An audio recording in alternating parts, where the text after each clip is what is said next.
اعوذ باللہ من الشیطان الرجیم بسم اللہ الرحمن الرحیم۔ سورہ حدید مدینہ منورہ میں نازل ہوئی۔ اس میں 29 آیتیں اور 4 رکوع ہیں۔ نازل ہونے کے اعتبار سے 94 نمبر پر ہے، لیکن تلاوت کے اعتبار سے 57 نمبر پر ہے، اور سورہ زلزال کے بعد نازل ہوئی ہے۔ سبح للہ ما فی السماوات والارض، اللہ کی تسبیح کرتی ہے ہر چیز جو آسمانوں اور زمین میں ہے۔ وَهُوَ الْعَزِيزُ الْحَكِيمُ، اور وہ زبردست ہے، حکمت والا ہے۔ لَهُ مُلْكُ السَّمَاوَاتِ وَالْأَرْضِ، آسمانوں اور زمین کی سلطنت اسی کی ہے۔ یحیی و یمیت، وہ زندہ کرتا ہے اور مارتا ہے۔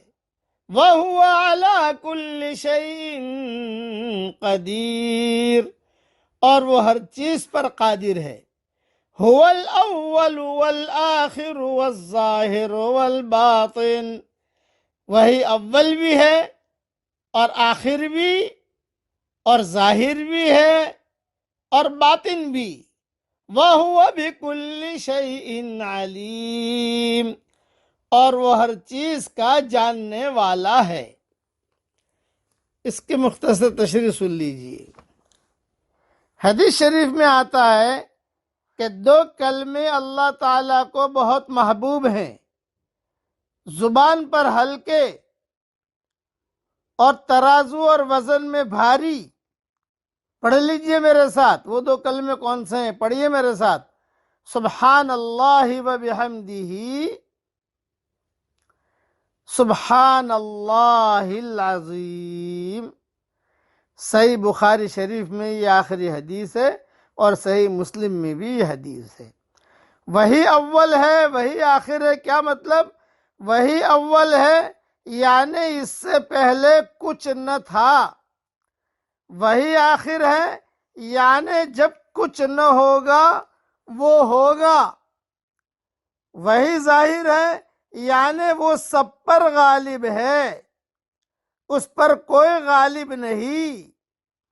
وہی باطن ہے یعنی باطن کی ساری باتوں کو صرف وہی جانتا ہے، یا لوگوں کی نظروں اور عقلوں سے مخفی ہے۔ فتح القدیر میں یہ سارا مضمون لکھا ہے جو میں نے بیان کیا ہے۔ اب ایک دعا ہے اس سلسلے میں جو حضور صلی اللہ علیہ وسلم نے حضرت فاطمہ رضی اللہ تعالیٰ عنہ کو سکھائی تھی اور پڑھنے کی بہت تاکید کی تھی۔ وہ دعا صرف پڑھ لیتا ہوں، دعا کافی لمبی ہے، لیکن اہل علم کے لیے چونکہ یہ اول اور آخر اور ظاہر اور باطن کا تعلق اس دعا سے ہے، اس لیے میں صرف صحیح مسلم کا حوالہ دے دیتا ہوں، اور وہاں نہ ملے تو میری ریاض التفسیر جو آ رہی ہے اس میں یہ دعا دیکھ لی جائے۔ حضور صلی اللہ علیہ وسلم نے حضرت فاطمہ رضی اللہ تعالی عنہ کو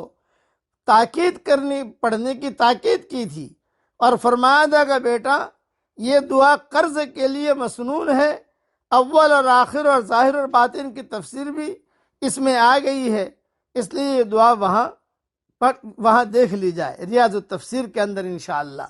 یہ قرض کے ادا کرنے کی یہ دعا ہے جو حضرت فاطمہ کو حضور صلی اللہ علیہ وسلم نے سکھائی تھی، اور مسلم میں بھی یہ دعا موجود ہے۔ اس آیت کی تفسیر میں نہ صحیح تو کسی اور مضمون کے ماتحت۔ اب وہ دعا میں صرف پڑھ لیتا ہوں یا آپ کو پڑھا لیتا ہوں، پڑھیے میرے ساتھ۔ اللہم رب السماوات السبع ورب العرش العظیم، ربنا ورب كل شيء منزل التوراة والإنجيل والفرقان فالق الحب والنوى، أعوذ بك من شر كل شيء أنت آخذ بناصیتہ اللہم انت الاول فلیس قبلک شیء وانت الآخر فلیس بعدک شیء وانت الظاہر فلیس فوقک شیء وانت الباطن فلیس دونک شیء اقض عنا الدین واغننا من الفقر۔ اس دعا میں جو ادائیگی قرض کے لیے مسنون ہے، اول، آخر اور ظاہر اور باطن کی تفسیر بیان فرما دی گئی ہے۔ صحیح مسلم میں یہ دعا ہے، اور ریاض التفسیر میں اس کی تشریح پوری دیکھ لیجئے گا۔ اللہ تعالی ہم سب سے راضی ہو جائے، اور اللہ تعالیٰ کی خوب بڑائی بولو، خوب بڑائی بولو، خوب پاکی بیان کرو۔ اللہ تعالیٰ ہم سب سے راضی بھی ہو جائے، اور ہم سب کو اللہ خوش بھی کر دے۔ آمین۔ وآخر دعوانا ان الحمد للہ رب العالمین۔